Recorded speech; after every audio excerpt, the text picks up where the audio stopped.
Hello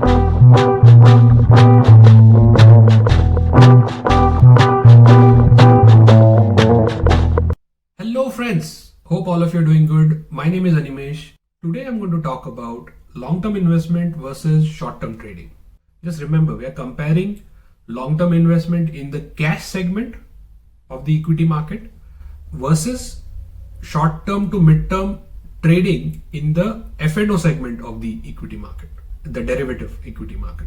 Because if you're comparing the cash segment in the long term versus the cash segment in the short term, obviously long term is always better. Okay, so talking about long term investment, what do I mean by long term investment? Let's understand that. Long term means, imagine you have a capital of 5 lakh rupees, which is 500,000, and you are investing in, let's say, 2 stocks. Divide it in 2.5, and you are investing in 2 stocks for 10 years. What are the benefits here in the long term investment? The very first benefit is it's like keeping cash in a locker or in a bank deposit where you don't have to look at it every day or every month. You're keeping it aside and forgetting about it. This means I'm not going to look at my portfolio, the investment portfolio of long term every day. I probably look at it after 3 months or 3.5 months, 4 months, quarterly, right? Just to make sure that it is growing. This is a really important factor. I mean, you're not worried or get anxiety due to the, sine wave movement of the market, the ups and downs of the market. You're always safe and secured when you look at it as a long-term perspective. Why this is so? If you look at the history of the market, last 30 years, you will see that there is always an upward trend in the market. Obviously, there were ups and downs, but in the long run, the market has always shown an upward movement or upward trajectory. Keeping this in mind, you know that the investment that you make today, obviously it is going to be of higher value after 10 years. What is the second most important benefit of long term? Bonus, you're right. What is a bonus? Bonus is the cash given back to you in terms of shares.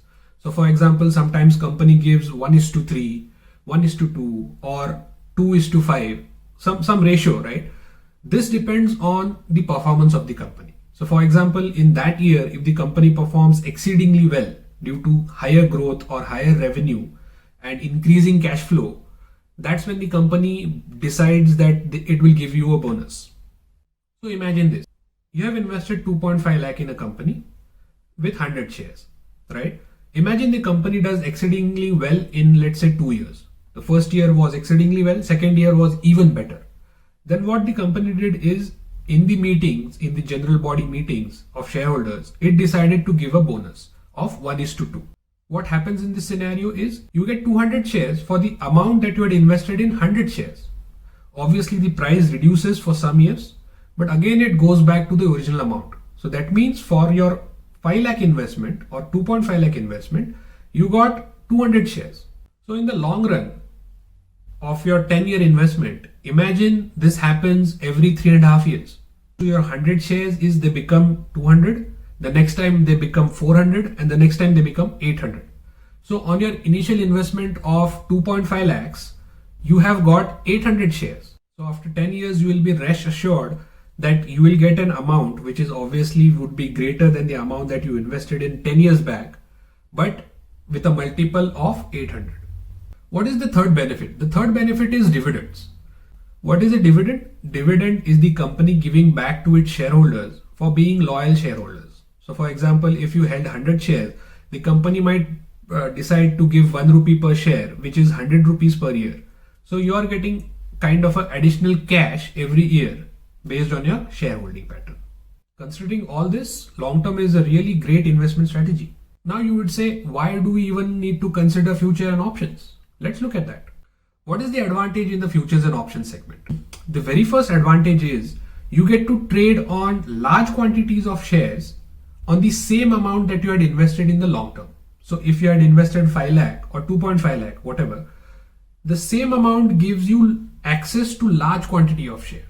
So obviously if the quantity is large, the profit is large. The second advantage here would be you not only gain when the market is going up, you also gain when the market is going down. Why do I say this? Because you can not only buy shares, you can also sell shares. That's the concept of trading, right? You can buy futures, you can sell futures. This means you're earning in both cycles, the upward trend as well as the downward trend. What is the third advantage? The third advantage is you can keep cash churning. In all my past videos, I have always been talking about generating 5% a month. That means it is 60% a year. After tax, it generally amounts to 35 to 40%. This means after 3 years, you're going to double your capital. Having said that, both options look really good. Where do you go? I would advise you to keep a 60-40 ratio in this regard. 60% towards futures, 40% towards long-term investment. Why 60%? Because futures and options requires margin to be kept. That's why the cash required is more. That's why 60%. Why 40% in long term? Because it's kind of a buy on dip strategy. You do not invest at one go. You invest whenever the market falls, you invest some amount and so on. I think 60-40 is a quite balanced way to go forward in the long run. I would try to keep this 60-40 ratio alive for the next 10 years. What generally happens is, once we double our capital after 3 years in the futures and options segment, we tend to forget the 40% ratio in the long term. This is not a good strategy. We might lose sometimes in the futures and options segment. What I would do is, whatever profits that I'm generating from the futures and options, I would again consolidate it in my portfolio and I would look at it again from a 60-40 ratio.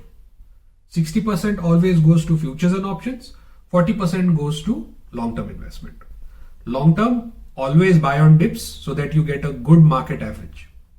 That was it, comparing long-term investment with short-term trading. I hope you start early and invest now. Cheers.